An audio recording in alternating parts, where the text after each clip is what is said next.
बिस्मिल्लाहिर्रहमानिर्रहीम। अस्सलाम वालेकुम दोस्तों, हम हाजिर हैं एक नई मालूमाती वीडियो के साथ प्योर हेल्दी लाइफ में। दोस्तों, इस वीडियो में हम मैदे की तजाबियत के बारे में आप लोगों को बताएंगे। तो दोस्तों, वीडियो देखने से पहले हमारे चैनल को सब्सक्राइब कर लें और साथ ही जुड़े बेल आइकन को दबाकर ऑल पर क्लिक कर लें। मैदे में तजाबियत और सीने की जलन का मसला आमतौर पर इस वक्त दरपेश होता है जब मैदे के गैस्ट्रिक ग्लैंड बहुत ज्यादा मिकदार में हाइड्रोक्लोरिक एसिड खारिज करने लगते हैं। इससे मैदे की तजाबियत में इजाफा हो जाता है जो सीने की जलन और दर्द की सूरत में जाहिर होता है। अक्सर औकात ये जलन और तजाबियत इतनी बढ़ जाती है कि गले, गर्दन और चेहरे पर भी जलन और घुटन के आसार नुमाया होने लगते हैं, क्योंकि ये एसिड और पेप्सिया वाले गजाई अज्जा मैदे से गजाई नाली की तरफ बढ़ने लगते हैं, जिससे गजा की नाली भी मुतासर होती है। तजाबियत की अहम अलामत में सीने की जलन, मैदे में शदीद किस्म का दर्द, गले का खुश्क हो जाना, खांसी, भूख का खत्म हो जाना, हर खाने के चंद घंटों के बाद सीने में दर्द उठना,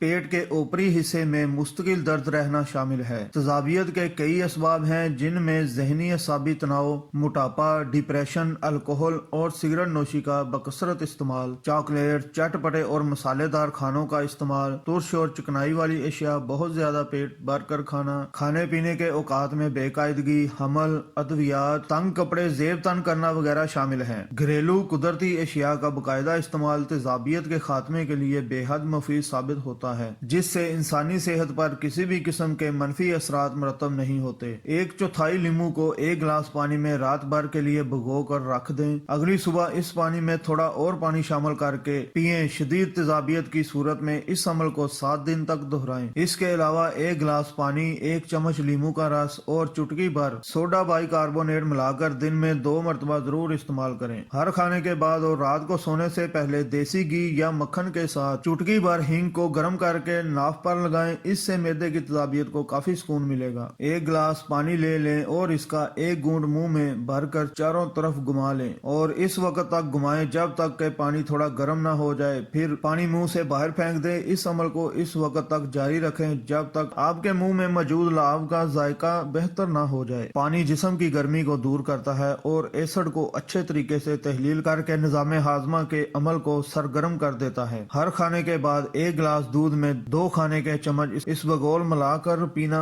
ये नुस्खा शदीद तजाबियत या अल्सर की सूरत में पुर असर साबित होता है। तो नाजरीन, ये थी हमारी आज की वीडियो। उम्मीद है आपको वीडियो पसंद आई होगी। वीडियो को लाइक करें, शेयर करें। शुक्रिया।